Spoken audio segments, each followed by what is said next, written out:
ओम शांति। आज 1 तारीख 12 मास की वाणी है। मुख्य रूप से बाबा कह रहे हैं, मीठे बच्चे, तुम अभी रूहानी बाप द्वारा रूहानी ड्रिल सीख रहे हो। इसी ड्रिल से तुम मुक्ति धाम, शांति धाम में चले जाएंगे। प्रश्न है, बाप बच्चों को पुरुषार्थ कराते रहते हैं, लेकिन बच्चों को किस बात में स्ट्रिक्ट रहना चाहिए? उत्तर है, पुरानी दुनिया को आग लगने से पहले तैयार हो, अपने को आत्मा समझ बाप की याद में रह, बाप से पूरा वर्षा लेने में बहुत स्ट्रिक्ट रहना है, नापास नहीं होना है। जैसे वह स्टूडेंट नापास होते हैं तो पछताते हैं, समझते हैं हमारा वर्ष मुफ्त में चला गया।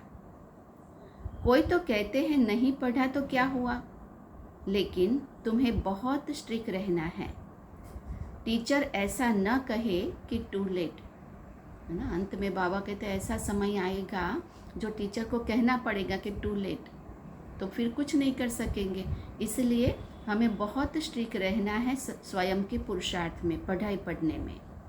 ओम शांति। रूहानी बाप रूहानी बच्चों को रूहानी पाठशाला में डायरेक्शन देते हैं। वह ऐसे कहे कि बच्चों को ड्रिल सिखलाते हैं। जैसे टीचर्स डायरेक्शन देते हैं, वह ड्रिल सिखलाते हैं ना। यह रूहानी बाप भी बच्चों को डायरेक्ट कहते हैं। क्या कहते हैं? मन मना भव, है ना। बाबा कहते हैं और सब बातों से मुक्त होकर के मन मना भव हो जाओ, मुझे याद करो। जैसे वह कहते हैं अटेंशन प्लीज, तो बाप कहते हैं मन मना भव। तुम ऐसे नहीं कहेंगे कि कैसे निश्चय करें, स्वयं भगवान में। अगर संशय है तो विनश्यंती, स्कूल से पैर उठाया तो पढ़ाई बंद हो जाएगी। ये यूनिवर्सिटी है जहाँ हम पढ़ने के लिए आते हैं, तो बाबा कहते हैं इस स्कूल से पैर हटाया तो पढ़ाई खत्म हो जाएगी, बंद हो जाएगी।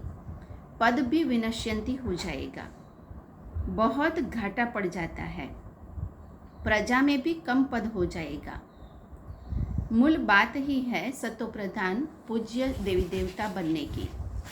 अच्छा, मीठे मीठे सिकिलधे बच्चों प्रति माता पिता बाप दादा का याद प्यार और गुड मॉर्निंग।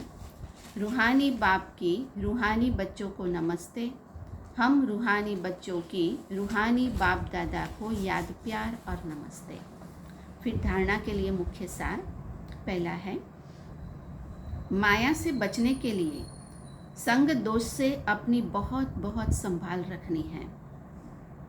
अपनी लाइन क्लियर रखनी है। श्वास व्यर्थ नहीं गंवाने हैं, ज्ञान से सफल करने हैं।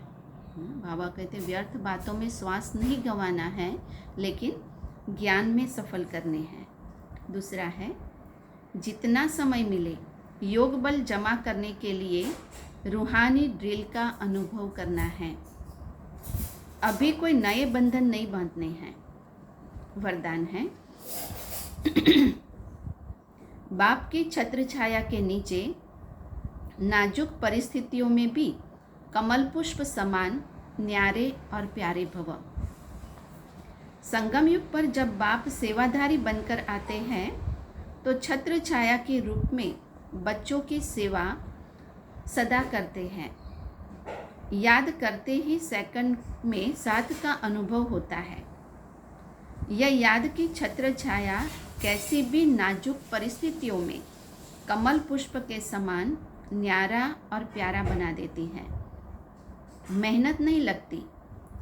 बाप को सामने लाने से, स्वस्थिति में स्थित होने से कैसी भी परिस्थितियां परिवर्तन हो जाएगी।